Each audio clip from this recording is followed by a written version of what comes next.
Welcome back to 4 Geeks by Geeks, the place where geeks come to geek out. As always, I'm Bozer, and we have a fun little trio here today. Oh my god. We're the three best friends that anyone could have. That's it. We're going to sing that song for the next 2 hours. No, I'm really excited because if you missed last week, then I'll give you a second to go back, pause this, watch it. The events of last week kind of left the party split. So rather than make everybody hang out with us, we just hung out with the cool kids. Don't tell them. How was your guys' week? As life do be lifing. It do be like that sometimes. Yeah, that's good. I've been spending all week, ever since we decided that we were going to fully commit to splitting the party episode. I've just been very excited to play. That makes me very nervous to play. When Josh gets ideas, run.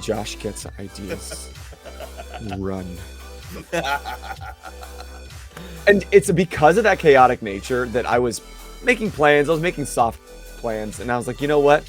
I have no fucking clue what's going to happen. It's going to be up to them. I don't even know what Vox is going to do. So let's jump into today's episode of Cloudscape.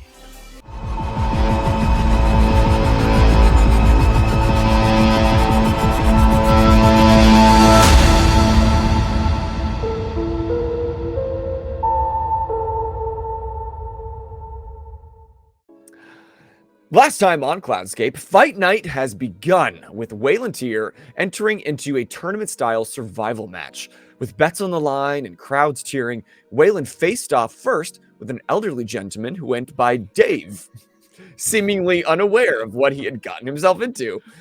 After quickly cleaning the floor with Dave, the iron rotating cage was lowered down upon Wayland and his next opponent, a winged, slightly mutated humanoid species with razor-sharp taloned boots upon their feet. Though evenly matched with Wayland, he got the upper hook on that individual and claimed the W. Meanwhile, outside the ring, the rest of the gang kept an eye on the crowd, which zeroed in on Vox, Lyanna's friend and supposed member of the Knights of Axiom, who just won't stop staring at Kit from across the way. Syrkon, doing what Syrkon does best, eventually scared the shit out of Vox enough to spill that while he didn't recognize the name Tobias Pfeiffer, he does know the location of a fiery-haired man who looks a lot like Kit. Pressuring Vox with a hidden blade, Syrkon began escorting him out of the premises, followed quickly by Kit. But around the stage, after Theo had a quick little heart-to-heart with Lyanna and made quick, fast friends with a large man who we found out to be Don Cucci himself, the florist. He was about to follow in tow until the final individual Wayland was going to face was unmasked, so to speak, though this guy needs no mask, Alden Gold, Kieran's youngest. And this being the third and final round of the fight, X was offered to each opponent.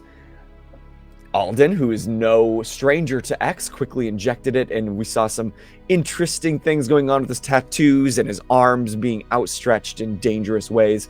Meanwhile, Wayland never have participated in usage of X, shoved it up his arm and just to see what happens.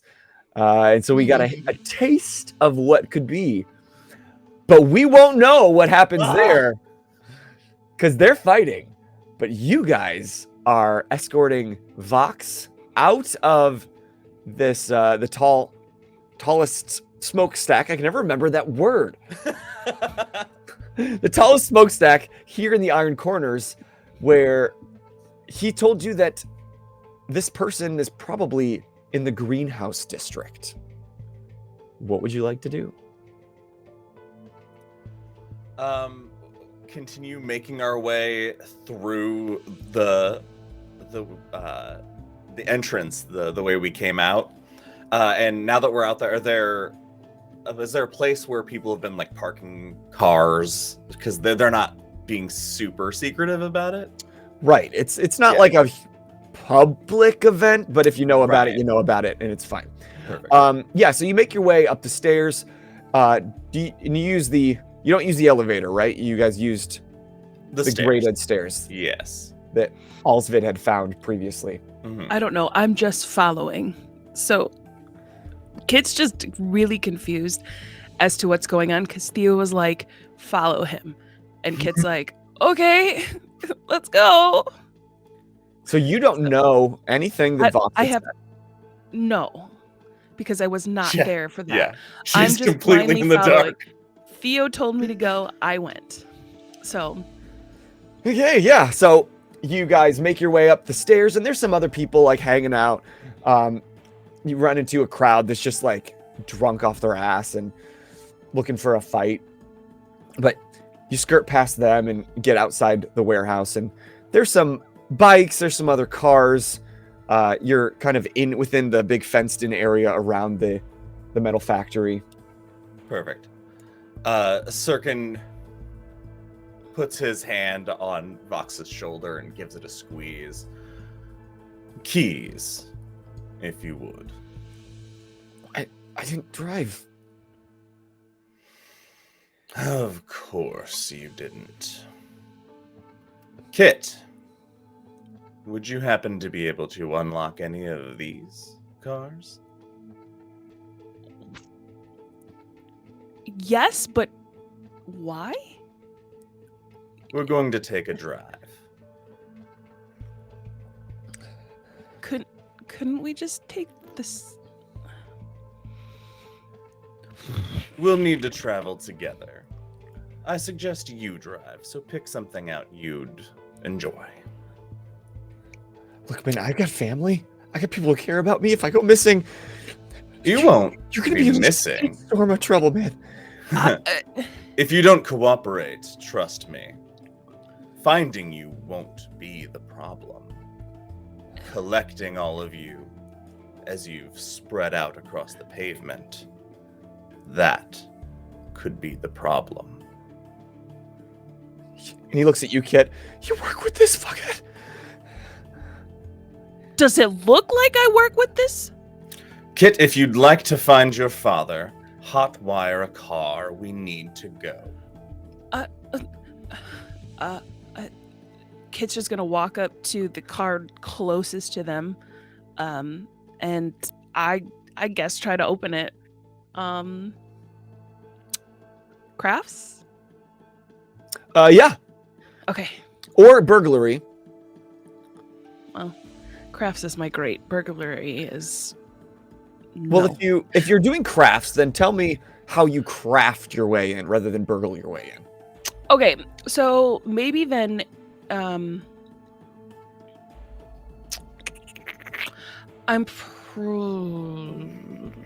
How'd you get into my car? the backpack, Yeah. had, so I think, She crafted it with a backpack with the wire she found in the backpack. so maybe, what is it? Don't you have a cool stunt?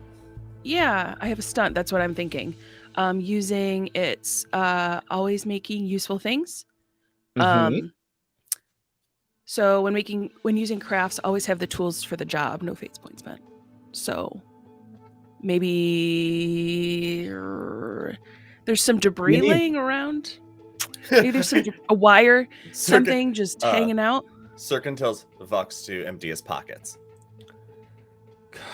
And he like reaches in. You find a phone, the wallet. There's like this elaborate keychain that it looks kind of like a dream catcher. Kick ass. Kit's just gonna grab this keychain. You're pretentious fuck, you know that. And she's gonna I'm guessing it's made with some wire or something like that. And she's just gonna take it apart, stick it in the window frame, and pop it open. Oh, my sister made that, but that's fine. She can make it. She's just gonna hand over the broken beads and stuff in his hand and close it for him. She can make it again for you. She's gonna open the car. Syrkon opens the passenger door for Vox to get in. And he's like looking around and like trying to make eye contact with anybody, but they're all drunk or just occupied in their own. He just and gets in. Syrkon closes the door, and then I get in the back seat right behind him. Just like I did with Kit when Kit drove my car. Center mass and the scalpel. He, at no point once we get in the car, he will feel the scalpel against him. Do you not think putting him right next to the driver is going to cause some problems, Syrkon? This man could reach over at any time and grab the steering wheel and kill us all. I want to die. I want to stay alive. Vox, please buckle up for safety. He buckles. Syrkon takes the scalpel and slices through the seatbelt. Satisfied? What? If he crashes the car, he'll go through the windshield. Have you ever not heard of a backseat bullet? And Kit's just gonna be like really like, because Kit kind of plays by rules, and like when it comes to car safety, because she's gonna be like give Syrkon this look of death, like, how dare you? And I guess I'm going to try to J-rig the car. Do you want me to roll for that one? Just because, or like roll, maybe use Grease Monkey instead of always making useful things. What was Grease Monkey? +2 to crafts when dealing with vehicles, wheels, engine, wings, etc.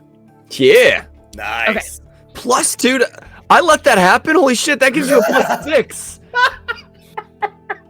Yeah. Why? It's Why car did... specific. I mean, that's probably why, because it's limited use. Okay, but I'm taking a fate point. Fine. Holy shit, that's like an instant success, no matter what. What's 6 on the Okay. ladder? Oh, fantastic. 2 below legendary? It's a 5. All right. I guess you only kind of absolutely start this car. Maybe the first time it doesn't turn over, but the second time it purrs. Yeah, it sparks a little bit. You see Vox like flinch. He's just on edge. Like, you've seen this like really cool casual guy, like just like vibing with his surroundings and okay with everyone, just transform and diminish into this terrified, lanky, good-looking dude. All his bracelets are shaking, and I'm gonna look at him. I'm like, I'm a pawn in this as much as you are. You can chill. and he like whispers, "So you can get us out of here." Fuck no. Double cross Syrkon.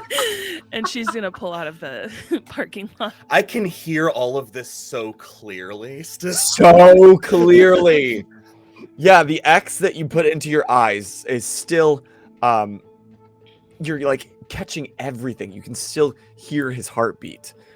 But that's a good point. Thanks for the reminder. Will you roll will for me? Here we go. That is, oh god, no. All right, I have a +4, so 1 + 5 -2, 3. Oh, that math was really embarrassingly hard in my head. That's how any math goes in my head. I got 2 negatives and a blank and a plus.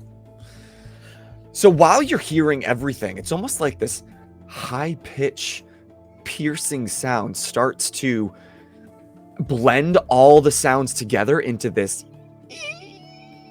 But you take a breath and like kind of focus on what's happening in this car right now with Vox, with Kit, with yourself, and you can kind of get it together.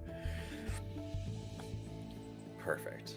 Kit, you notice all the time you've been with Syrkon, he's never like done a like a sigh, like that, release nervous energy sigh, and you hear it from the backseat for the first time. Him like take a. I feel like Kit has been like, as she's driving, like looking up in the rearview mirror, like constantly, because first of all, she didn't notice until like she sat down in the car and like looked up at you in the rear view as you were talking, that your eyes were completely blacked out. And it wasn't until like after she had said that to Vox that she like was like, oh shit, like I could actually be in trouble. Like for now, like thus far, like Syrkon has been just kind of like creepy, like, okay, maybe I can get rid of him, but now it's like very intimidating, very overwhelming, like, oh shit, like maybe I'm not as safe as I kind of wanted to believe. But like his sigh kind of made her like made her remind her that like he is actually human and not just some gruff, like evil. So I'm not a demon. I mean the eyes. Yeah, but I'm not convinced. I have the look for sure. So you're driving. Are you? Oh, Syrkon, where am I going? Do you know the tallest building in the greenhouse district? I mean, I guess I could find it once I got there. Find it and drive as fast as you can. And you can see Vox's hand like gripping when you say tallest. So the greenhouses are interesting. It's on like maybe the east side of the tower, and it does take up a good chunk of Aurora. But once you get in there, there's not that many tall buildings, but what are super tall are the greenhouses themselves. So these massive greenhouses that stretch for almost like maybe a mile. And there's a few that kind of separate the different kind of crops. It's on the edge of the tower because then it gets access to some of the creatures that might graze within the clouds. So there's cute little shops and cafes, and at this point it's night, it's dark. There's individuals out on the street. It's not super busy though. It feels more like a neighborhood. You can almost feel like the energy of Aurora, especially coming from the Iron Corners. It's gritty, it's dirty, it's maybe a little scary. Here is almost like that breath of fresh air. And it's peaceful until you roll in a car through the greenhouses. Is it I guess an open enough space that Kit could just keep driving at high speed around this, and it would not be? I feel like me driving like fast around this area is going to bring attention because of how. That's what I figured. It's one way or the other, so I figured I'd ask. Yeah. Yeah. There's not like highways out here, and the greenhouses themselves, you can't really drive through. There might be like tunnels underneath them at some points just to keep traffic flowing and give them the most landmass area. So you tell me, are you continuing to speed around this area? So I'm not gonna I'm gonna give you a break since T's not here. Yeah. And give you a break from giving every single detail about an NPC. But what I want to describe is what happens on this entire drive to where when Kit finds a building to stop at a tall greenhouse. And it's that the entire ride, Syrkon has had the blade and he's been asking questions like, what's your sister's name? Where does your sister live? I'm asking, and anytime he hesitates, or lies, I give him a little slice on the arm on this drive. So you can decide how often he tried to lie to me before the goal is by the time we arrive, I want him to feel naked. That's the vibe I'm putting him in. Okay. I'm a torturer, guys. Right. I'm an interrogator. Right, right. Use tongue next time.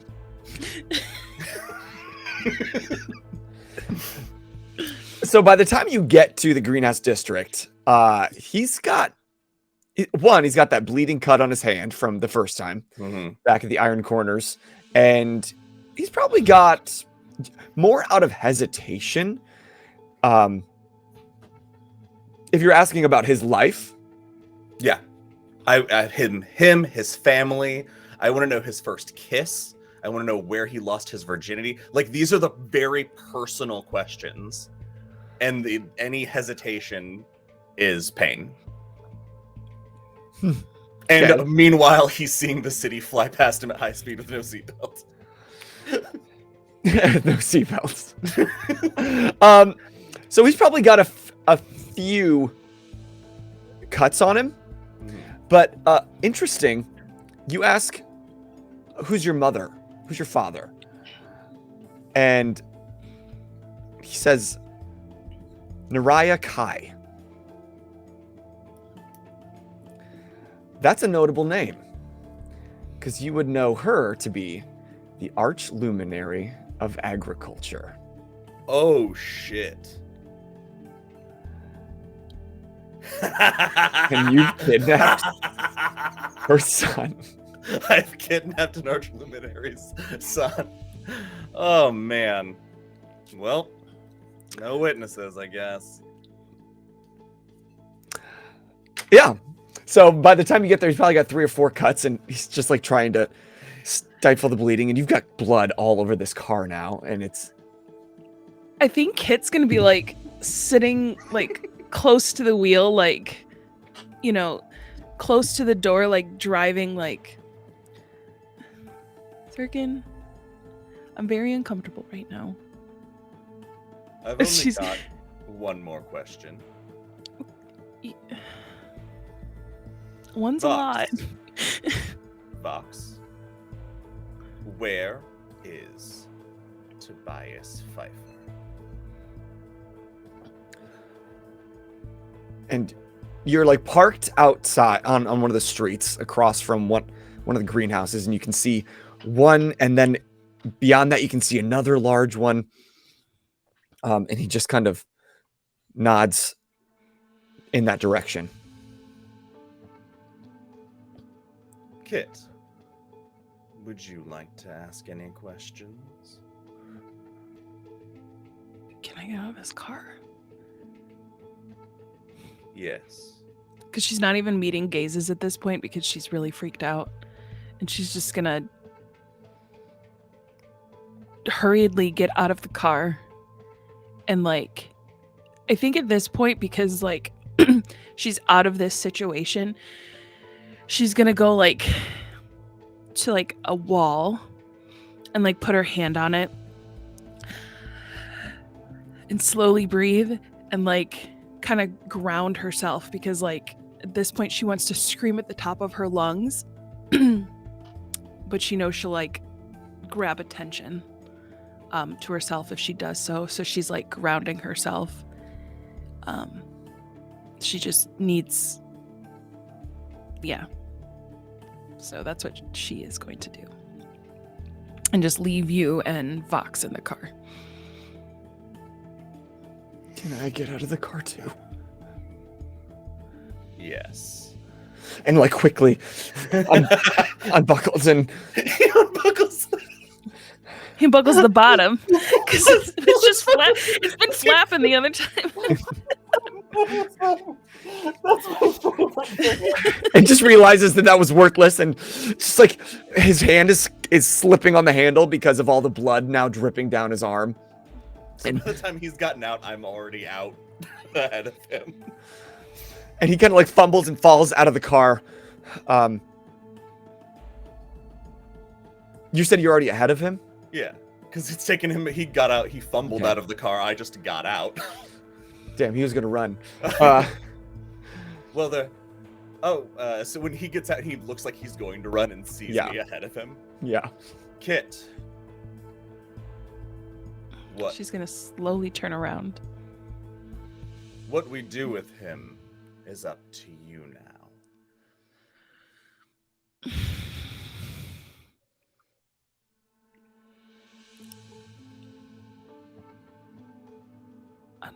No, I don't know. I slice him in the arm. What the hell's wrong with you, dude? No choice Syrkon. is still a choice. Syrkon, What do we do? just show us where my dad is. You I come can't, with it. lady. Show us where it is. Just lead us to him, please. I don't want to make a decision. I can't remember. Did we already establish with Vox that you are his daughter, or we're looking? No, for that? I mean, we established Vox. Oh no, I guess that's the first time he's heard it out loud. That it's Okay. what he suspected is correct. I guess. Yeah, because you guys look uncannily similar, and that's why he couldn't stop staring. So it's not shocked by that, but just takes a second to understand that we're looking. Like he thought you wanted him to kill him or something, or what? But then, for a hot sec, even though he's bleeding, he realizes that maybe this could be for a slight bit of good. And he's kind of a tender-hearted soul. That's why his poetry is just so damn good. I want to retcon that in the car I made him recite his most intimate poem. It was in like very flowery language how he Good. lost his virginity. Perfect. That answered so many questions in one. Yeah. Perfect. And he even like started like tapping on the dashboard during it a little bit. It's just how I work. It's how I roll. And so he kind of looks across the street and starts walking towards the entrance of the nearest greenhouse. Now, the greenhouses, like everything else, are government regulated. They keep everything moving. They don't want anybody just coming in and tampering with the city's produce and meat sources. And so it's pretty regulated, but this part of town, security is much lighter because it's the greenhouses. Like, what's anybody going to do? This is, people get along here. It's a little more peaceful. And so even the light guard are a little more scarce to be seen, and maybe a little more friendly with the residents, know them by names. Not everybody loves to get stationed here, but the light guard that do get stationed here want to be stationed here, if that makes sense. Perfect. And so he's walking across the street, and you guys are you like following directly behind him? Are you flanking him?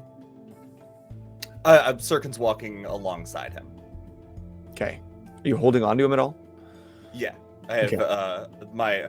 I've grabbed where I've been cutting his arm. I now have my hand around my grip on those cuts. I'm putting pressure, Okay. so it doesn't bleed. Okay. Okay. Just make a stealth check to see how well we're hiding Not a stealthy boy. That is a all of net this 0. blood. Okay. So while you're gripping it, like you've sliced him in a few different places on the arm, his hand, and it's like pouring out of your fingers and running down his arm, which is notable as he's walking towards the front of the greenhouse. He like enters in. There's kind of an entrance way before you actually make it into where all of the fields are. And there's kind of a check-in desk. And at this time of night, security's light. It's just got one light guard officer. All right. Before when Syrkon sees that there is now a security checkpoint that they're gonna have to cross, he turns Vox to himself to face him. I need you to consider something. Tonight you have told me your deepest, darkest truths. The worst thing you've ever done. I have put you through pain. I have horrified you to your core. But now imagine your roles are reversed. You are her. Your mother is where Tobias is. By making this right, you've made it all better. I'm gonna roll charisma. Yes, please.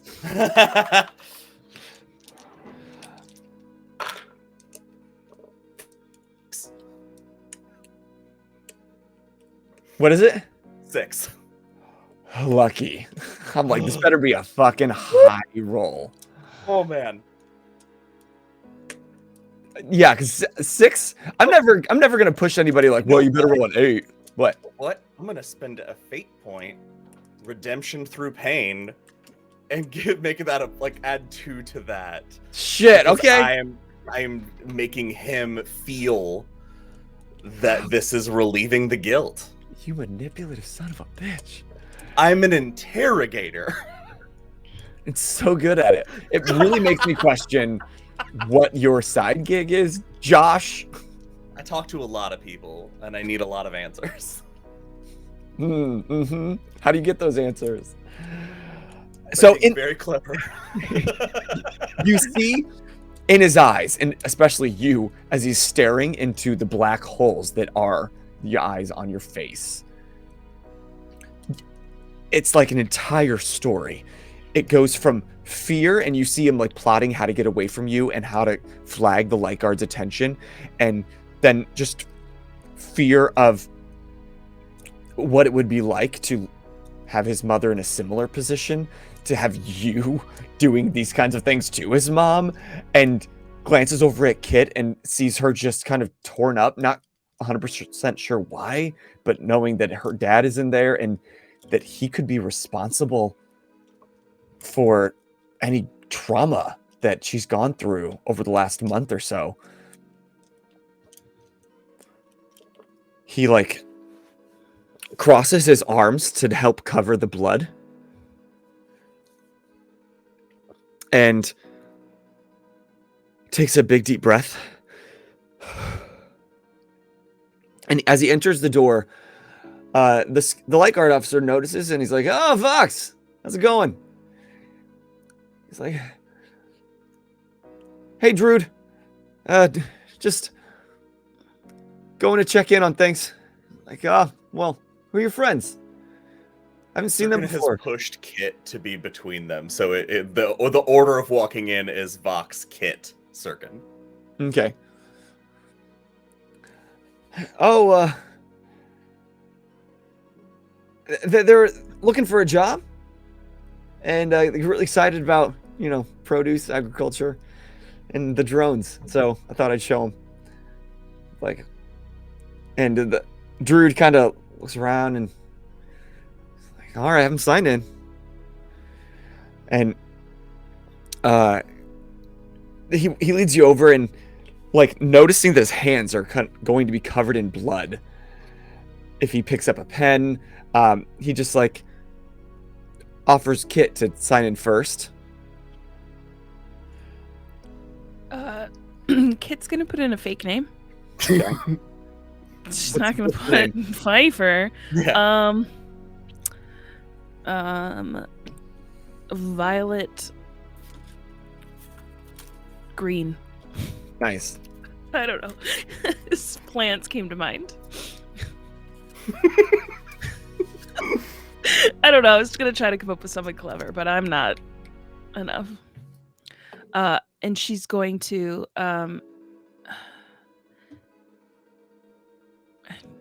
she's gonna like whisper, "Do you want me to put your real name in?" Or to Vox.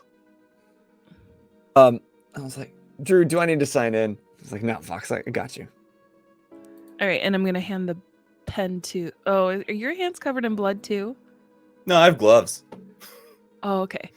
So she's gonna like hold the end of the pen because she wants to keep as much space between her and Syrkon as possible. So she's going to. That's fair. Syrkon takes it and he takes the pen and he leans up and my notes, I'm trying to find it. I know exactly whose name I want to write. He writes down Efren Talson. The judge from The judge that he met, that he lost money to at Uh-huh. the casino. Nice choice. Nice choice. Thanks. I mean, he's bitter. I feel like at Syrkon's this not point, above pettiness. I feel like at this point it's probably getting like very humid because it's a greenhouse. So Kit's gonna take off her jacket and she's going to hand it to Vox. Nice. Just to kind of like lay over his wounds. She doesn't care. It's Leona's anyway. Nice. Liana, by the way. Liana. Liana with an A. Liana. And Druid kind of flips it back around and it's like, just waves him in. All right, don't be too long. Have fun in there. Let me know what you guys think on your way out. Absolutely. And as you enter, he like hits a button and this green light flashes on either side and these big set of double doors like open up. And at that, the humidity really hits you. And Kit's hair just goes boom. Are my eyes still? Am I still under the effects? Yes. Okay. Adam, what is walking into this like? So, the first thing that hits you is that humidity, and almost like a light moisture film covers your entire body. You can't tell if after a certain amount of time in here you'd be sweating or it's just because it's so misty in here. The next is the smell. Normally in Aurora, it's up in the clouds. It's very crisp. There's not a lot of strong smells until you get maybe within like some of the lower corners of the Iron Corners, certain parts of the Prism District where you have a lot of restaurants and all that. But you don't often get a smell of nature. One thing that's starkly missing here in Aurora, they have some park areas and some trees, but it's equivalent of going from a city to getting out of your car for the first time in like farmland and in a jungle all at once. Cool. Everything just smells so fresh and powerful. And in that moment, you even see Vox, even though he's done this time and time again, just take a second. He closes his eyes and this is his home. Vox, this place makes you feel like a god. No? Just, I like the way it makes me feel, period. Good. Because I am God. Okay. It's very, I want it just to be so cryptic. I just feel so much right now. Everything. I feel everything. He like shares a look with you, Kit, to like check in. Is this normal? Is this Guys, I'm 90% sure I'm God. cool. And looking upon this space, you see rows and rows and rows and rows and rows and rows of different kind of fruits and veggies. Some of which we in today's time would recognize. Some are strange looking fruits and vegetables, and even on one portion are tall trees with fruit bearing trees and new kinds of fruits and veggies. Above, you see long strings of lights that are within like these large glass domes, but within the airspace are dozens and dozens of drones. And sometimes you see them kind of fly low and spray some water. Other times they fly low and spray some kind of purplish fluid or kind of a mist. And you would assume, as most things are, that most of this food is amped up by X. And so he just starts walking around the outside of the dome. There's long roads that kind of stretch within the perimeter and aisles that kind of bisect the entire greenhouse into large fields. It's going to be quite a trek, or we could take one of those. And it's kind of like a souped up golf cart without the covering at all. Fair enough. Do I sense any am I getting any resistance from him, or have we now like kind of crossed that Rubicon? You rolled a fucking 8. He has a healthy fear of you. You obviously cut him, but you've convinced him that that's what he owes. That's what he gets. Awesome. For making this mistake. Then please lead the way. And Syrkon gestures for him to drive. And he goes to like this large green leaf nearby and just kind of wipes his hands on it. Wipes the blood off the hands. And he kind of scrounges around, grabs another small leaf, and places it on some of the cuts. Interesting. What are you doing? Oh, this plant. They use it in the hospital. You know, they combine it with zodicium for sure, but it's got kind of healing properties. It coagulates the blood really quickly, and honestly, it feels really nice. It isn't an aloe. Would I know it as like an aloe plant? Yeah, in a sense, an aloe plant, but okay. Maybe I would assume like Nan would have one.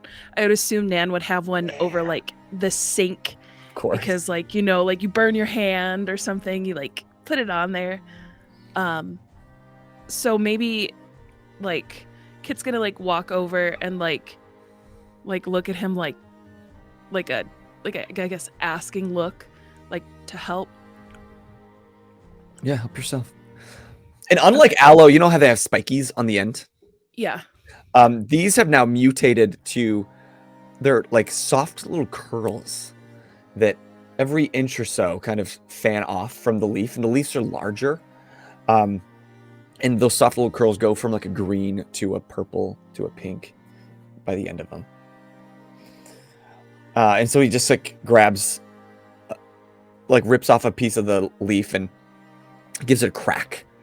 And the essence of an aloe plant. I'm not about to name every new plant here in this world. Kind of oozes out. What is the emotion I got from him? Like, when he was telling me about it, is he like proud of it? Is he excited by it? Like, what is I want to know his emotional investment in these plants, I guess. It's like a deep knowledge. Like if you ask, like, how's your hand work? Like you just... Yeah, but what does it mean to him? Is it like proud? Is he excited about the knowledge? Like, yeah, is it taught to him by his mother? Like that's why he knows it? Or is it like he went out and took the time and effort to study it type of... Like this was the world he was so raised in, and while it's rote to him, you do get to glimpse that like this is different than anywhere else in Aurora, in the city. And he's kind of proud to be part of this subculture, one that's kind of counted out. People like, oh, greenhouses, a bunch of farming dorks. But there's no real big hustle here. And he really appreciates that. And that energy is kind of woven into everything that goes on in this district. And so he was kind of a little bit excited to share with you because you asked. A lot of people don't ask. Vox, your knowledge is It was incredible, I must say. As a scholarly man myself, this is an area I don't know much about. Well, maybe keep your knives away and you might learn something. If you'd be so kind to teach. And as he's rubbing it in, he kind of gets in the front of the car. There's a side seat, and then there's like a back bench that faces the rear of the vehicle. Kit, after you. Kit's gonna get on the back bench. Perfect. He starts it up, and there's no like puff of smoke or anything. Like it's almost electric, which are honestly most cars in Aurora don't really run on any sort of combustion in the same way. So there's not a lot of exhaust throughout this entire city. But it's just a smaller little engine, and it kind of hums to life. And you feel it kind of lift up off the ground a little bit. And it hovers, takes you around the outside of the perimeter. And in here, it's kind of nice to feel like the whip of this warm, viridian wind in your hair, in your bushy red hair. And he kind of looks over at you. Do you mind if we take the long way, Kit? Can I call you Kit? Have you said your name? He's called me Kit multiple times. I don't think Kit would answer. At this point, Kit's in her own thoughts. She's about to possibly go see her dad after months. She's watched a man get tortured as she's driving high speeds down roads. I don't think Kit has words right now. Mm-hmm. I think Kit's just disassociating in the backbench. I think she could use the extra time. And I, personally, would love the tour. So he takes you around the outside, but at one intersection, he turns left and into almost like a small junglescape. And as he's driving a little slower, and he's kind of pointing out some of the trees and some of the fruits, and like the jam that is really widely popular. Yeah, that's the fruit they use. They only use that fruit. And there's those nuts over there. That's their secret ingredient. Don't tell anybody I told you. That rules. And it's mainly kind of a large flat area, but there are points where there's small hills and valleys. Because you would think, for being in a towering city, you feel like it's bigger in here than it should be. And you kind of get lost, or at least he does a little bit. He's like using this to like lower his heartbeat, and Syrkon especially, you can tell that his heartbeat is becoming more of a normalized pace, and you feel his breath even out. Syrkon's going to put his hand on his shoulder and look him in the eye and say, "Genuinely, this has been remarkable. Thank you." And I want to get a read on, like, he's paying very close attention to how his body reacts to that. Give that push. As soon as you touch him, you hear his heartbeat raise. But as he's driving, he turns to you and says, "Not for nothing. You could have just asked this from the get-go." I don't make great first impressions. Kit's gonna scoff from the back.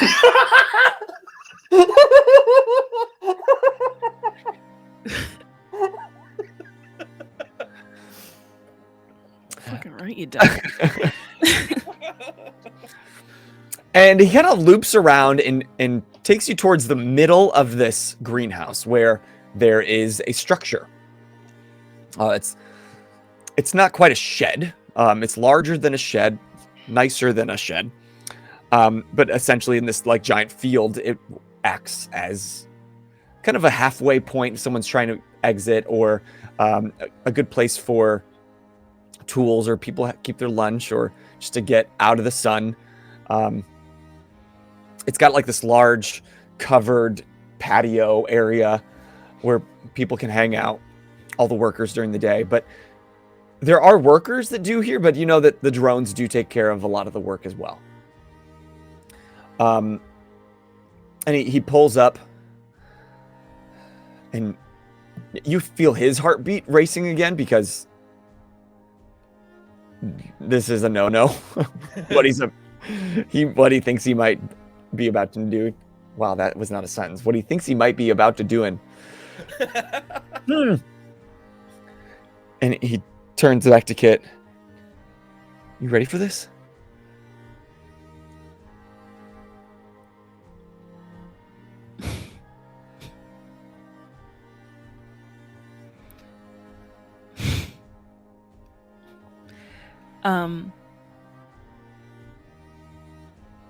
Kit is very reluctant at this point because they've gone on this long, she feels like it's been this like wild goose chase like all night, like so many things that Kit has never done in her entire life because she grew up in the same house doing the same thing, learning the same like Kit's emotionally spent at this point, and I don't think she'll have like an answer for him. I think she'll just like look and then like look down and just shake her head. And I want you to know I didn't kidnap him, you know? I thought I was doing the right thing. He left on his own accord. Did he? Well. He asks Vox. Because Vox said, I didn't kidnap him. Kit just said he left on his own accord. So to ask Vox, did he? I don't know how he got to the fight. I just found him after, and he was... Jesus Christ, he looked bad. What made you bring him here? Thought he was gonna die. I wanted to help. I didn't know what else to do.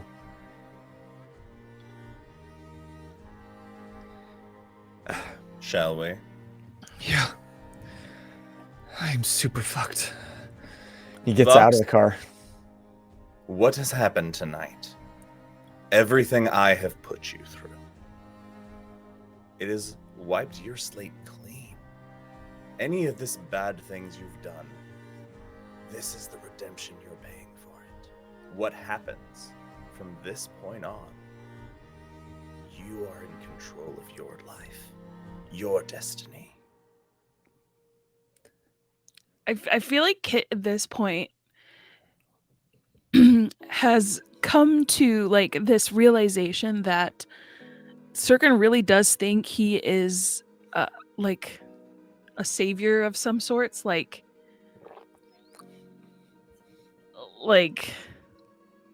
you know, some type of god, or at least that's what Syrkon builds up in his mind that he is.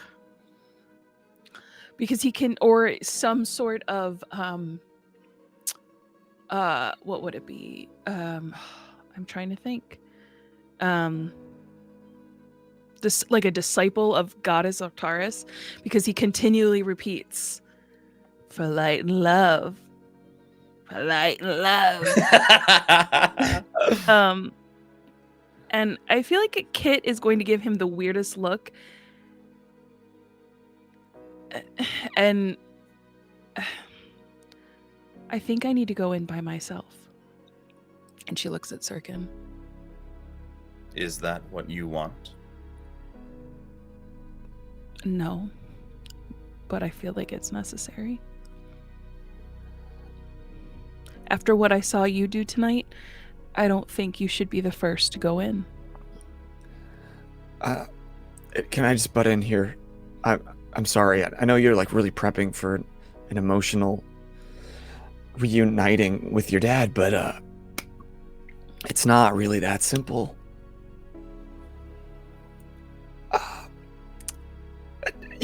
Follow me.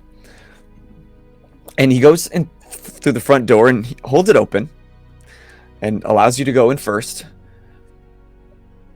And you enter into a darkened space. And he, after Syrkon, you enter, he follows you in and goes to the side and hits a button and lights slowly like fade up.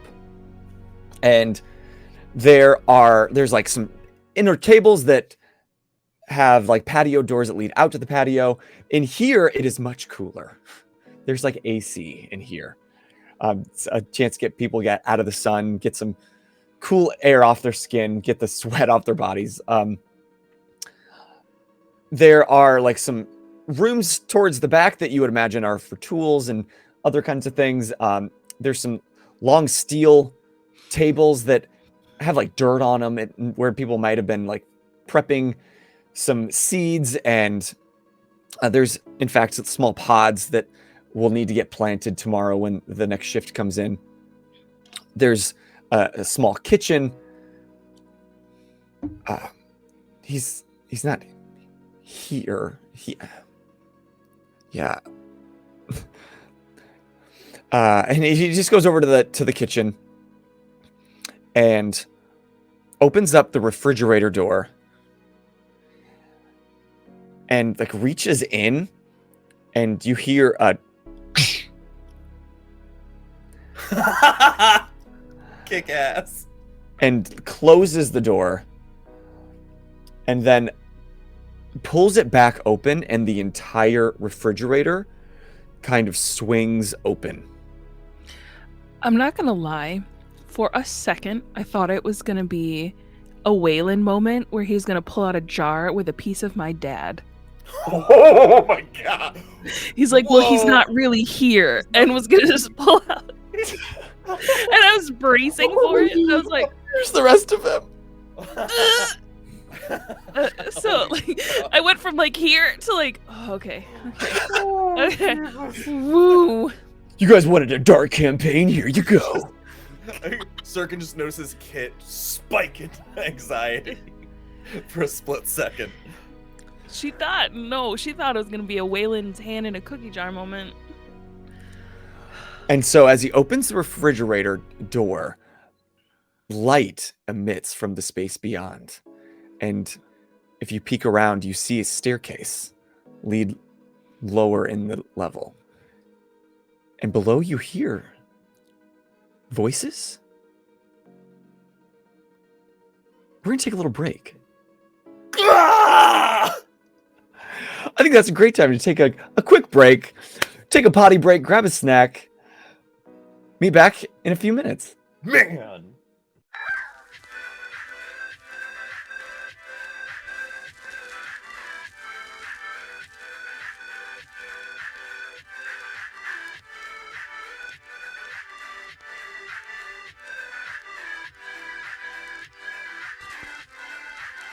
And here we are back at the table. Hope you had a nice potty break.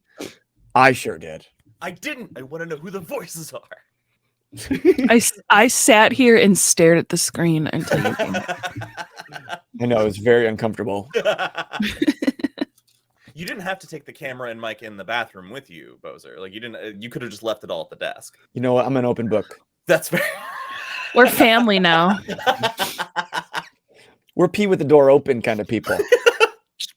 we're Cloudscape don't way. flush. I'm going next. Oh.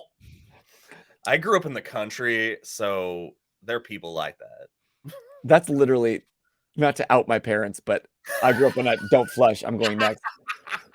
Unless it was like poop. You flush poop. Sure. Yeah. But you don't want to waste water. It's all pee. That's amazing. We don't have that rule in my household. Solid. Anyway, we left off. You guys just had a nice little drive through the greenhouses. We made a friend. Somehow, through all that, you made a friend. Torture is the friends we Weird. made along the way. Jesus. He led you into the small structure in the center of this greenhouse, opened a secret compartment behind the refrigerator where there was a staircase, light, and some voices. Now, Kit, as much as I would love to like let you go first, if you go down there alone, you might be just shot on sight. So I'm gonna go down first. Maybe like count to 15, and then follow. Thank you, Vox. We trust you. Cool. What did his heart do? Oh, all right, cool. So he enters into the space, and if you're looking, it's not like one staircase. It's like a staircase met with a platform that seems like it turns off another direction. So you let him go. Yep. Let him go and count 15. And then gesture for Kit to lead the way. Kit's gonna look at Syrkon, look at the door, and slowly walk down the stairs. As they walk, Syrkon's behind her says, Kit, do you trust me?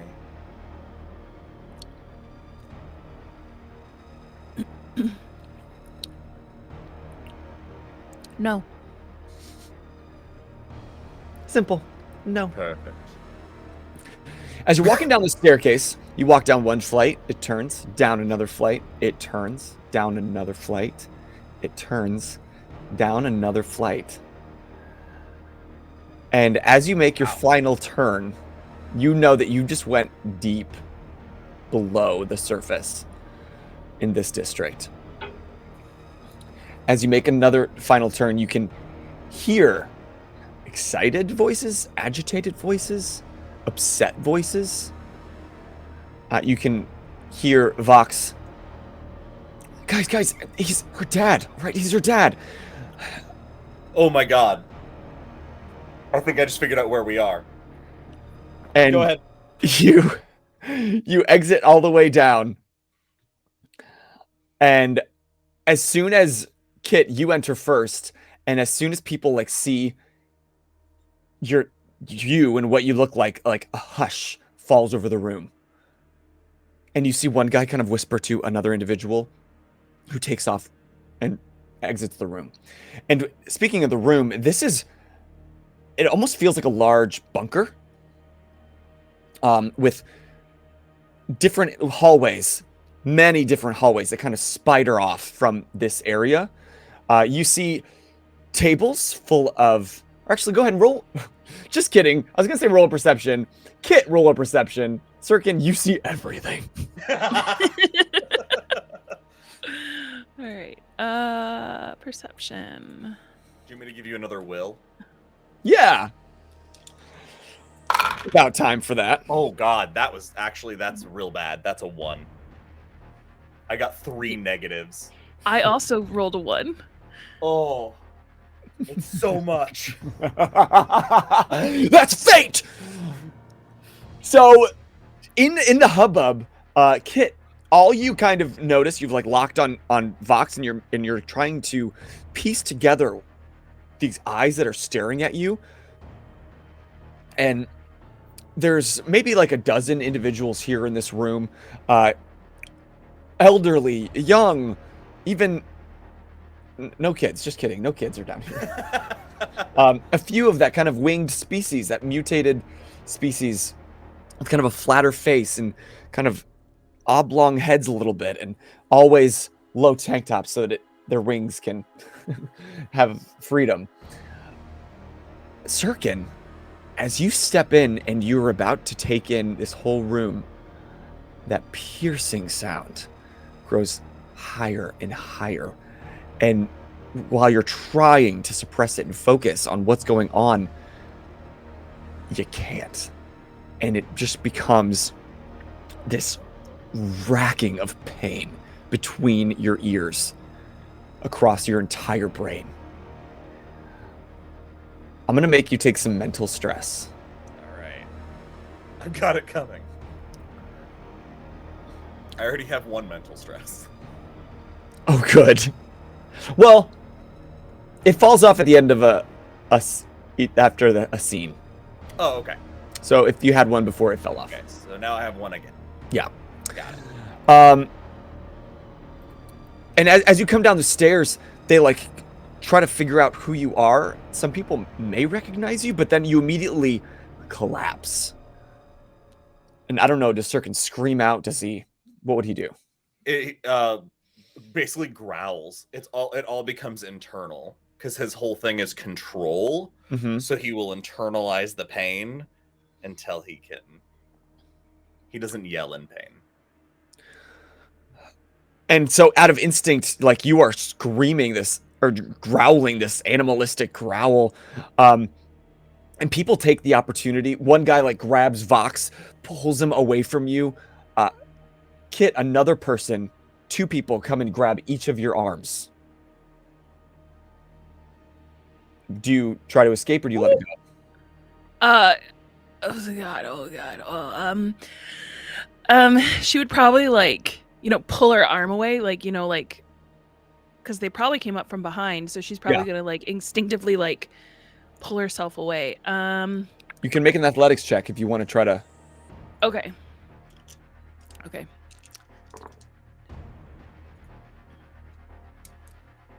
Oh, it was a 0. Okay, it was 0 for them too.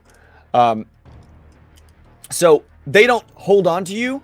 You don't really get away, but they like you scrounge enough that they like let go of you, but just like keep you in place kind of with their presence, with their bodies. Now you're kind of surrounded, but they don't have hands on you. While Syrkon, you're growling at the foot of the stairs. People pull out weapons and just kind of keep them pointed at you. Some look like guns. Some look like swords.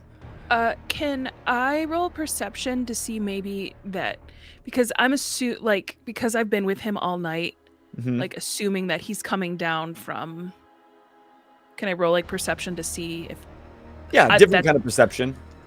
Yeah, like that he's coming out of what he was on, because I probably would have noticed that the black eye thing probably was because he decided to partake.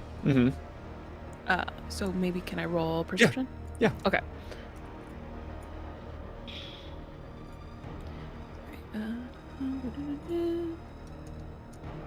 5.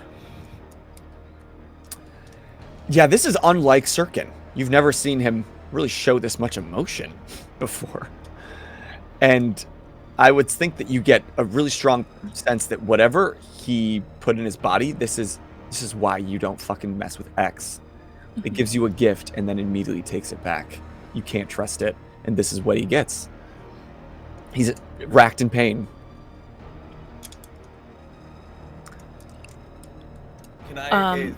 Sorry. Oh no, go ahead. Through all the pain, am I still getting like?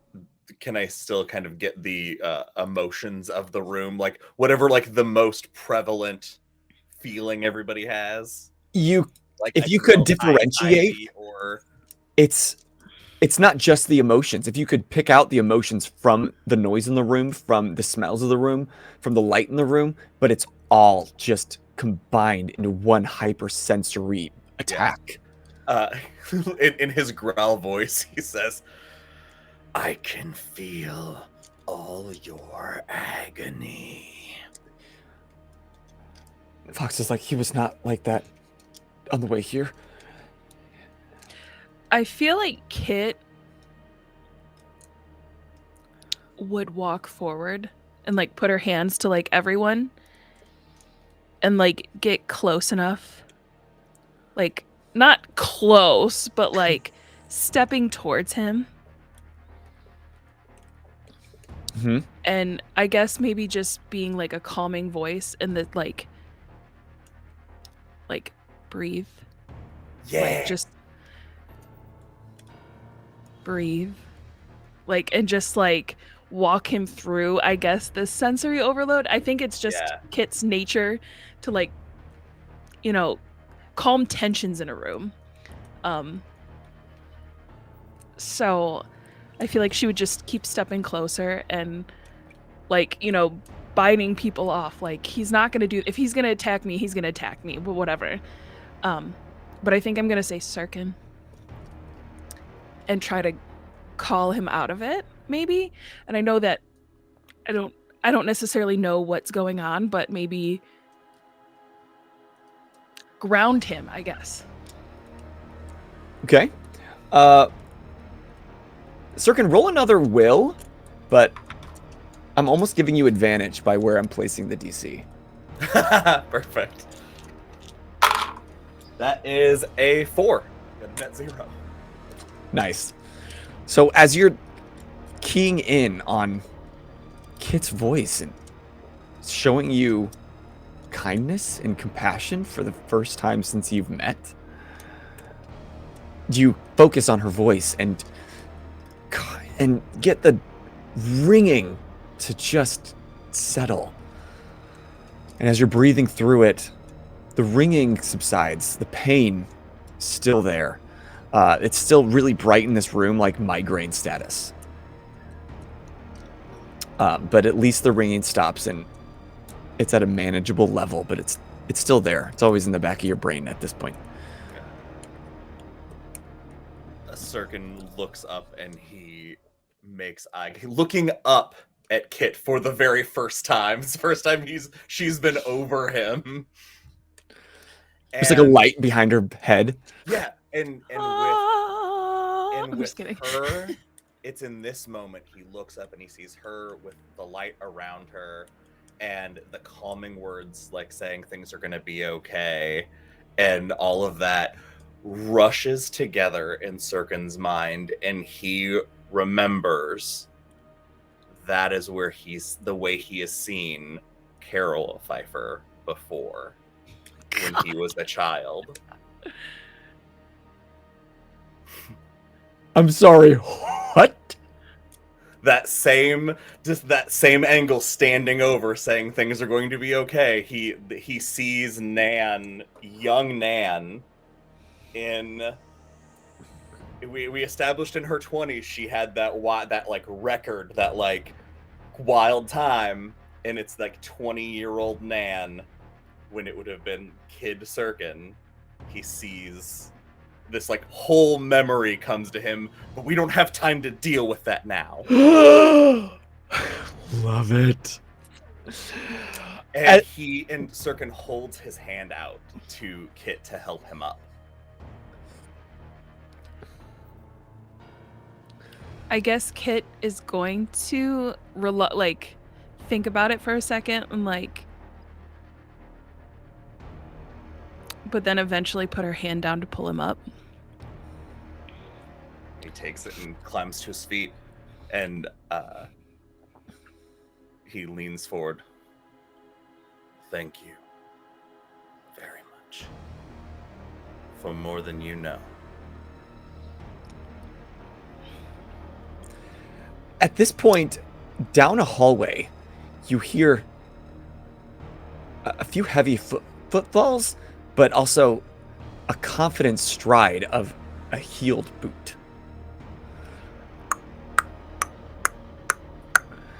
And you hear like some people murmur and kind of turn, and around the corner, you see this tall, thin woman with bushy dark hair that's kind of fixed into a bit of a mohawk with tight braids close to her head on either side. Large hooped earrings and an elegant scarf swooping in her front. She is thin as a rail, but carries herself with elegance, and even in this point when she's clearly irate, there's always a kindness in her eyes. She's got kind of a long, flowy vest that nearly sweeps to the floor, even in her heeled boot, which is covered by kind of really flowy tan pants. And as she comes around the corner, she says, "Vox Aldis Kai, what have you done? And Vox turns. Mom, look. Ah! I had to do what I had to. And she approaches in the front of you and stands above you. And even at your full height, she stands a few inches taller than you, Syrkon. Definitely taller than you, Kit. And it's an intimidating presence. And everybody else is crowded around her, like ready to take down the virus in this health system. Speak! Who are you? Why are you here? Can I roll a lore check to know what I know about Naraya? Sure. Of like, I guess, oh, man. All right. Oh, that's not bad. That's a 3, and it's mostly like I'm thinking as far as my mafia connection, my Gold family connection. Like, where does she align in that tier of the structure? So you would know Naraya to be the Archluminary of Agriculture. She has been for a number of years. Her father was the previous Archluminary. So this sector of the city has kind of been under the Kai's domain for a number of years. But you would know that in the council, she might be the sticky wicket. While the Gold family is making moves for power, you've never known the Kais to be involved in any of that. Got it. You don't know all the details and all the inner workings of her life, but she's not one that people normally have to distrust. Got it. Cool. We're here to find Tobias Pfeiffer. Why? Because he's gone missing. This is his daughter. He abandoned his family, and they need answers. She looks upon. Let us hear. She looks upon Vox. How did I raise such a soft heart? And he just kind of like shamedly shakes his head. The first time you got lucky, young man. He was clueless. He didn't know a thing. Now you've brought intruders into our domain. She looks at you, Kit. Is this true, child? The fact that he's my father? Or the story that this man has told you? Because both are true. Do not.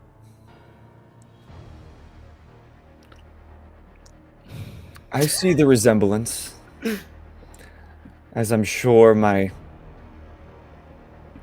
handsome young son has seen himself. Why is he bleeding? Salvation. and he looks at Vox as though for confirmation. Vox is like, while he's scared of you, that's his mom. Yeah, I just want to know what his answer is. He doesn't really, kind of just takes a step back. Place them in holding. We'll discuss what to do with them. And she kind of turns her back to you as a number of individuals crowd around you and pat you down for any weapons. I think Kit at this point would yell at her. Hey! She stops.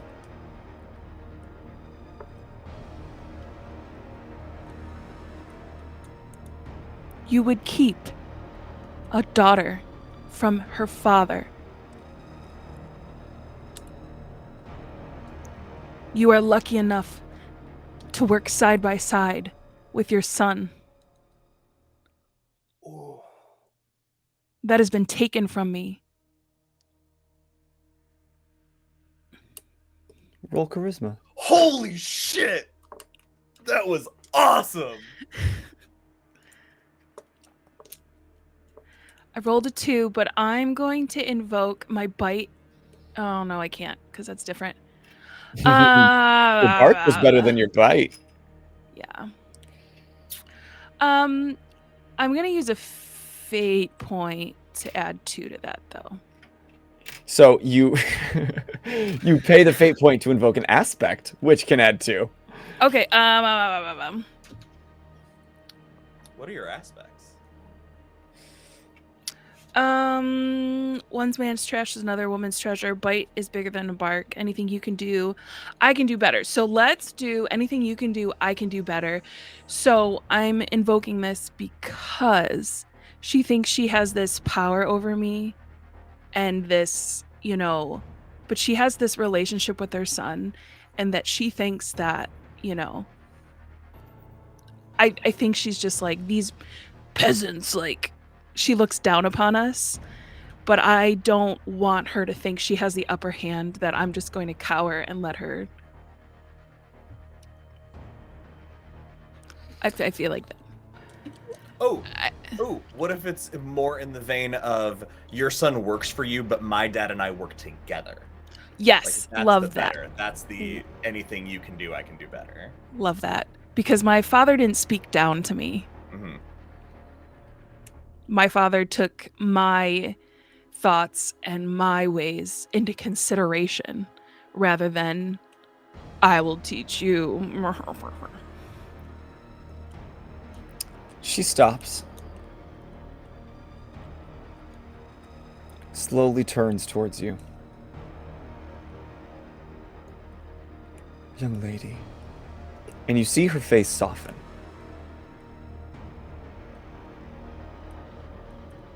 If this man really is your father, my heart breaks for the time apart that you've spent.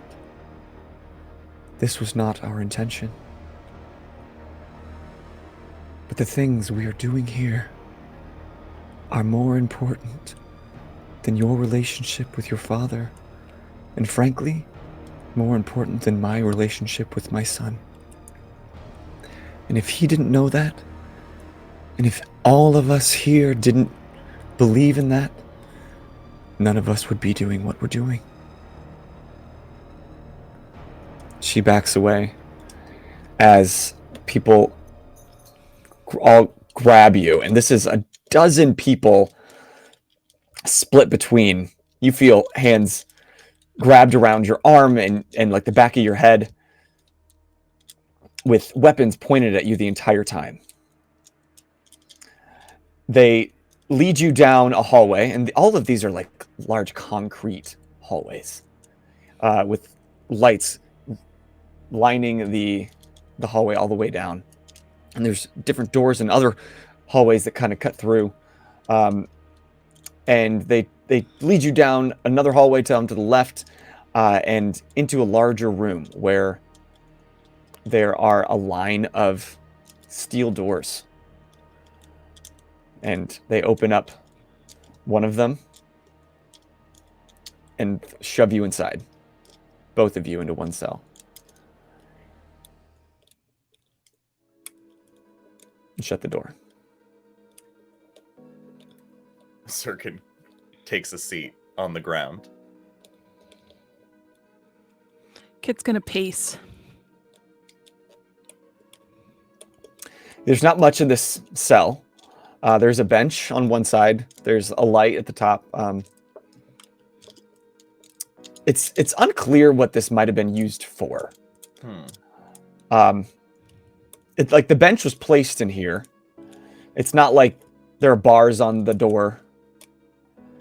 But there's no window either. Yeah, so is it just a solid room? Yeah. Like a solitary confinement kind of a space? Yeah, it's square. Maybe like 20 by 20. All right. Interesting. Am I still? Was that pain everything wearing off, or am I still teed up? You can still. It's like a dull burn at the back of your mind now. Okay. Yeah. What can I sense around? Like, can I tell that there are people outside our door? That kind of thing. Roll another perception check. Like if you put your ear to the door. That is a 2. Okay. Yeah, if you put your ear to the door, you can hear like some muffled voices, like, and Got it. some footsteps. You can't quite make out Okay. what's being said. And goes and sits back down on the bench and watches Kit pace. Kit's gonna talk to herself. What's she saying? No one can even fucking scream down here. And like, why the fuck did I even listen? Why did I think that this was gonna work? Like, just basically bad talking herself, like, for even sticking up for herself, because it never worked anyway, and I don't know. Just mostly like bad talking herself. Trying to, I don't know, I guess maybe calm herself down as well. But she's continually pacing. Like, she's going to like put a mark in the floor if she continues to do that type of pacing. Kit, I'd like to be clear. You may have saved our lives. Thank you. She's gonna look at Syrkon.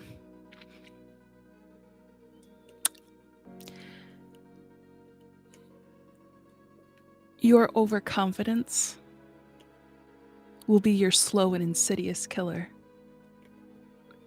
And she's gonna plop in the corner and hug her knees. That goes on for about 45 minutes. You're pacing, you're talking, the tension's rising. It's feeling stale and almost hard to breathe in here at times. Just because there's no windows. You can barely hear what's going outside the door, so you know no one can hear what's going on inside. When they patted us down, what did they take from us? Did you have any weapons on you? I had the scalpel. I have my gloves, but I'm wondering if they noticed the gloves. And also, as you may remember, I put 2 under my arm bandages. So it depends on if they checked. So it was pretty quick, and they just wanted to get you to a place that they could control quickly. So they took the scalpel. They did not find... Or actually, let's lead it to the dice. Yeah. Okay. Yeah, they took the scalpel. They didn't find the other blade. If you had like a wallet... Yeah. And what do you keep in your wallet, sir? And I had Vox's wallet also. Oh, right. Because I had all the stuff that was in Vox's pockets. Uh-huh. My wallet just has I have like the what was it? I talked about it at one point that I had when when my wallet was stolen last time. That there's some cash, there's no identification. Okay. But that's what I was curious about. Yeah, just cash. What would they find on you, Kit? Do you have a wrench? No, I didn't. I have Nan's pistol in my bra. Yeah, They would have found that. They would have found it. They would have found that pretty quick. Because Kit's pretty slight in her frame, right? Yeah. Yeah. Yeah. They see this.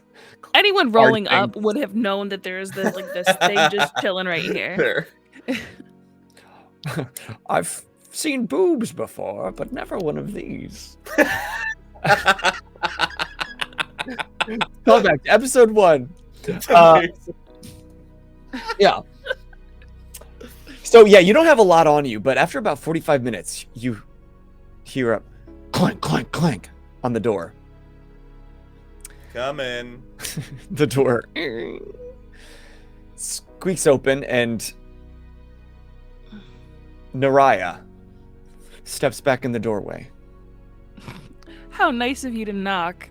It's not like you give a care about any of our personal space anyway. She gives like a smile and like a from the corner. And she steps aside and gestures, and two people come in with like plates full of food. May I ask your name? Who's she talking to? Kit, looking at you. Kit. Kit, and she looks at you, Syrkon. My name is Syrkon Sirocco. And at that, her eyebrow raises, and she takes a deep breath. We haven't been properly introduced. I am Nariah Kai. I've had the pleasure of meeting your son. If I may say, the man's knowledge is remarkable. You've done an incredible job teaching him. I only got him started. His zest for life took him the rest of the way. Young lady, I believe that we've misjudged each other under these less than ideal circumstances.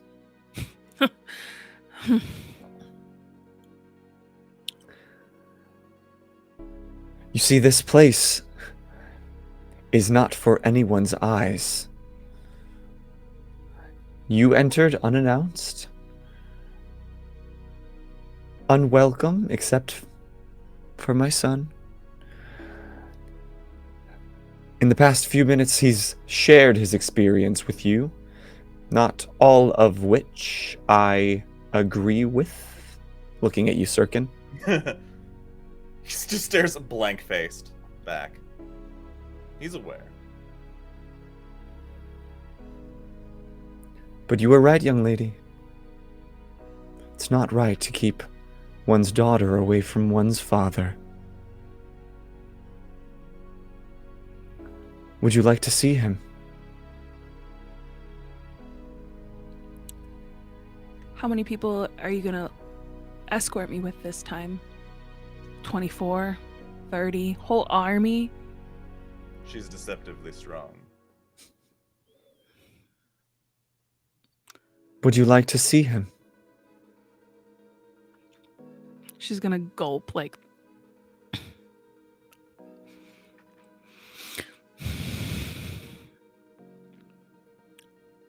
Yes. Please. Mr. Sirocco, you will remain here. Well, do you have any books?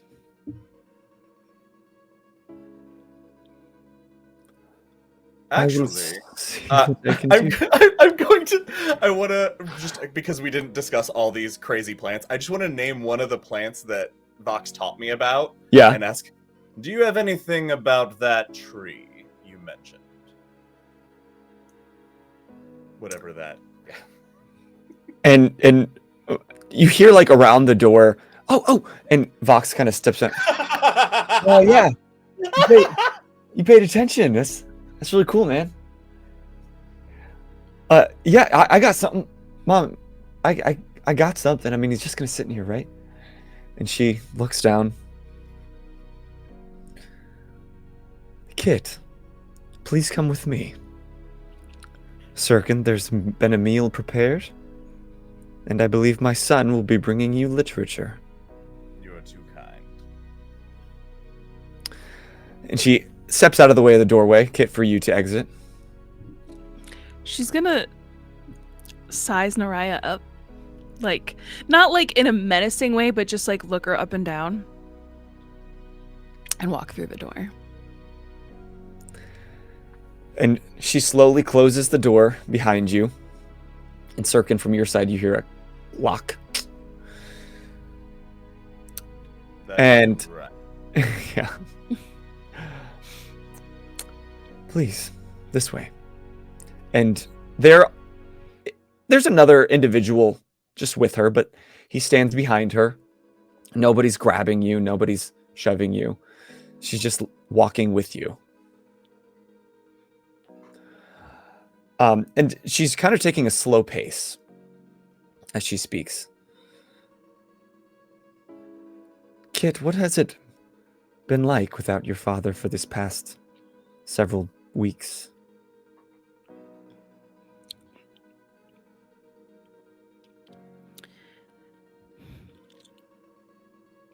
Have you ever been thrust into an ice-cold body of water?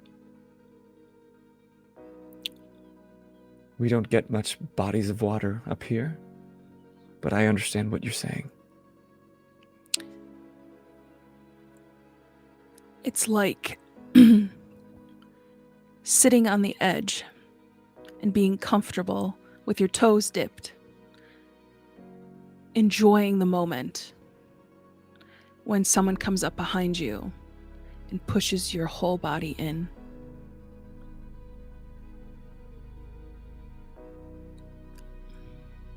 Having to gasp for air. Well, it's been rough.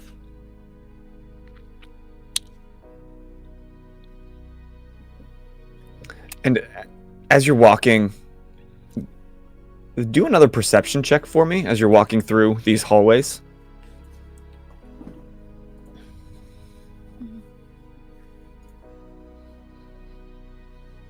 Two.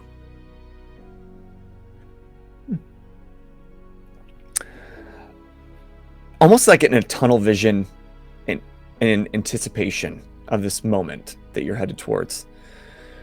You're looking around slightly, and you don't catch a lot of specifics of what this place really is, but one thing does catch your eye. There's an odd amount of a certain symbol of an I through an X. Oh!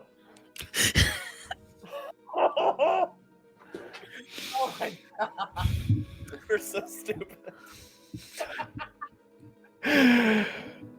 And she's leading you through. You have my sympathy. Truly. I know in these somewhat dark times,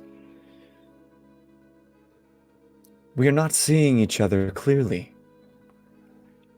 As many of the things in this world that we now find ourselves in. We believe we must open our eyes to the truth that's been hidden. And with that belief, it would not be fair to keep the truth of your father hidden from you. I want to prepare you for something. The man that you are about to meet may not be exactly the man that you remember. My son found him broken while he was attending one of the fight nights in the Iron Corners, and in his tender heart brought him here so we could help. He didn't know his name. He didn't know where he was. And she pauses and places a hand on your shoulder.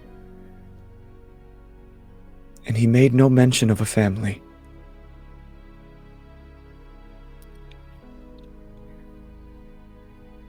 One thing he has been able to retain, however,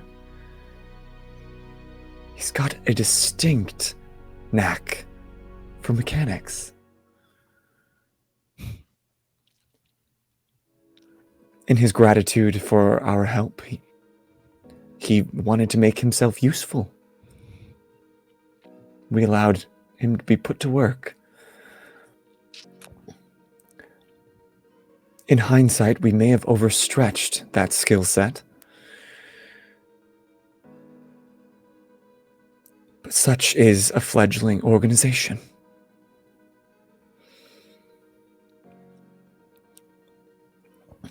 And you pass through a couple corridors and you see people working and eating, and you see a few tables with lights over them with plants in this underground setting being grown.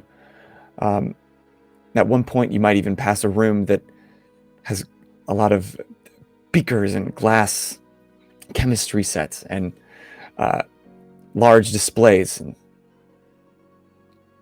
as she's walking, she leads you to, it's not a steel door, it's an open wooden door. He is not a prisoner.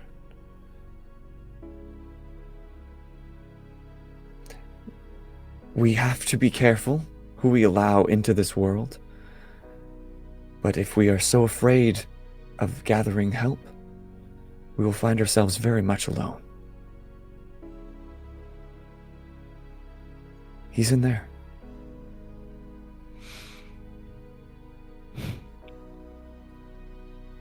She's gonna look through the door, like, peek. Oh, sorry, go ahead. Oh no, go ahead. Oh god. I'm just going to describe the space. Okay, go ahead. You see a warmly lit room. There's a few lamps. There's a bed. On some of the walls, you see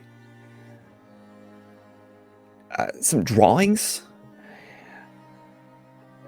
Some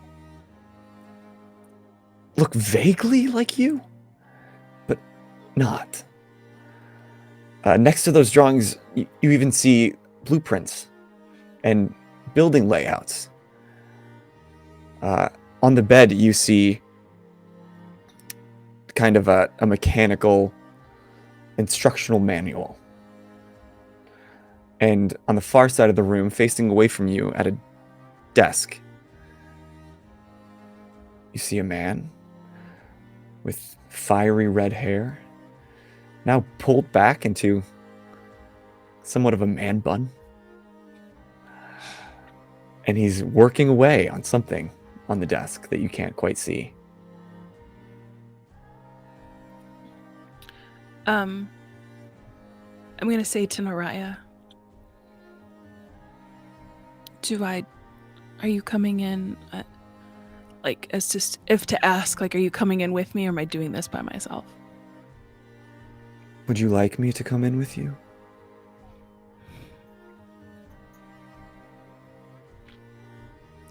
Yes. But can you not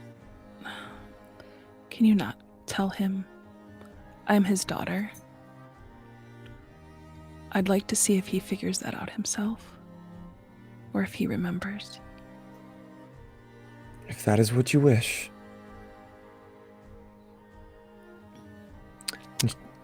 She kind of steps in and gives a little knock.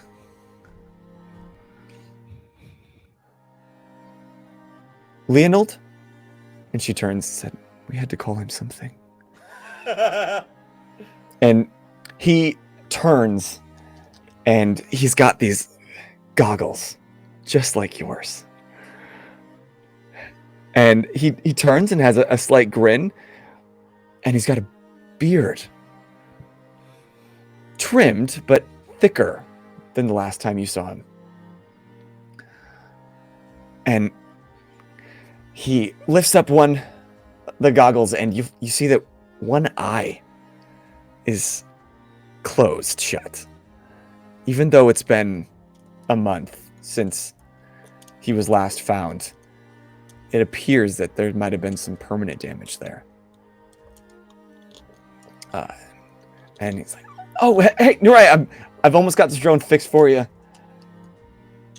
Don't worry, I'm on it. What's up? You have a visitor. And he pauses, and she steps aside.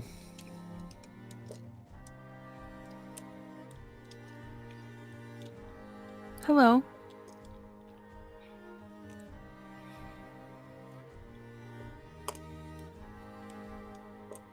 He stares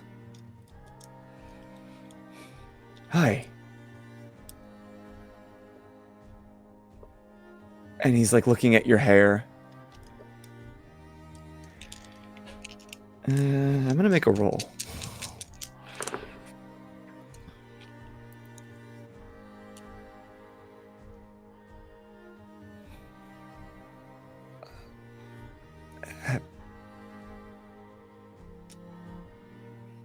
Do I know you?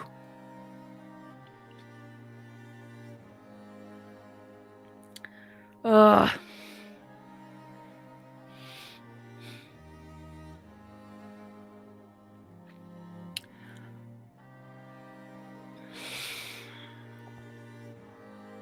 God.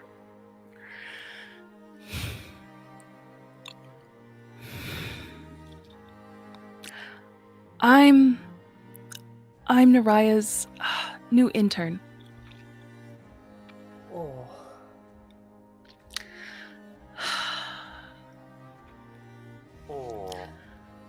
I'm looking to do what you do.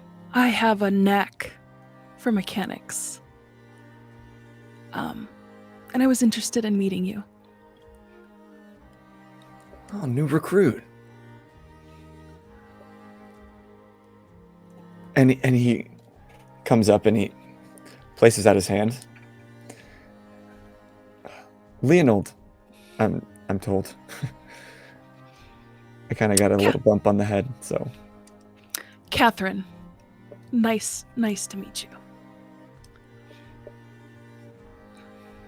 And she's going to hold on his hand just a little too long. And you feel the exact same calluses in the exact same places that are truly on your hands. And in that lingering, he stares at your eyes. And he looks up at Naraya, back at you. You sure we haven't met?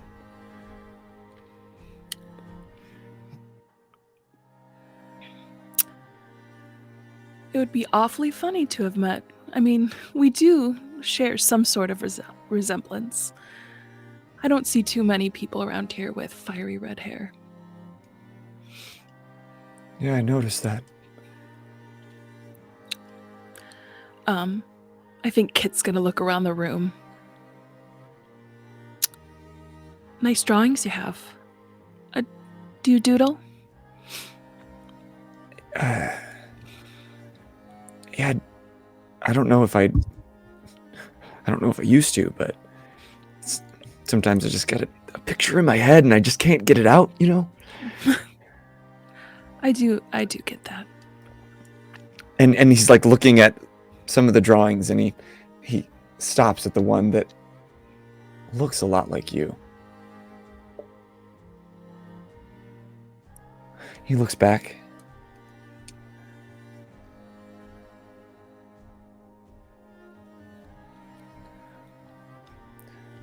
I very much look forward to working with you, Catherine.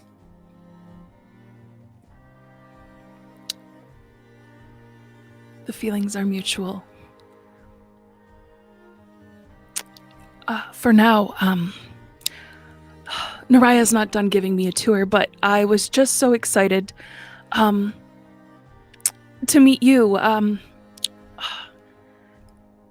that I had to come here first. So for now I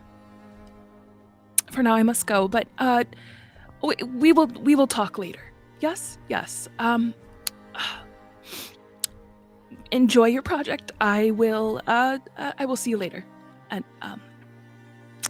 And she's gonna turn and quickly walk out the door. And Naraya moves out of the way and she just looks kindly down at Tobias. And he looks up.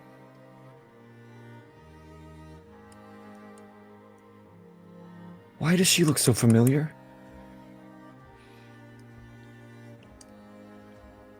Give it time, Leonold. Time. And that's where we're going to stop tonight's episode. Good. I need a minute. Wow. Not me crying at our fictional characters. Wow. That got me, dude. That was incredible. You guys knocked that out. Oh, I'm so sorry. Wow. I just feel so bad for Kit. Oh, I personally wrecked with the decision that she was going to make. Whether she was going to tell him who she was, or, you know, just simply exist. Introducing yourself as Catherine instead of Kit fucked me up. That hit me so hard. You What a tell great- Naraya you're Kit. You Yeah. tell your dad you're Catherine. That's awesome. Ugh. That was a terrific choice. Oh, man. I Great won't work, you lie. two. That was awesome.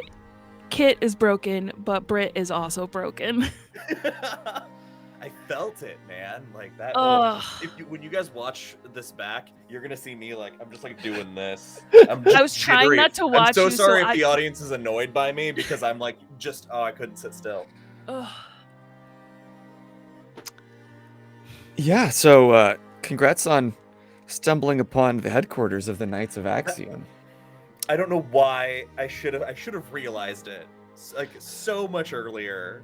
And then after going downstairs to the voices, being like, oh my god, I didn't imagine like the lair. I imagined like a cell, but oh my god. Oops. Oh, and the rest of the party has no utter clue I where know. we went. They have no idea. I know. Don't tell him. Don't tell I'm, him. I won't lie, I am so glad that we kind of split from the party Yeah. like this too, because I feel like it is a surprise for them as well. Yeah. And it will be, yeah. So, shh. And I think the only fair thing to do is next week when we pick up the fight, you're gone. Oh, I'm so excited. I'm so on board, but I'm so frustrated.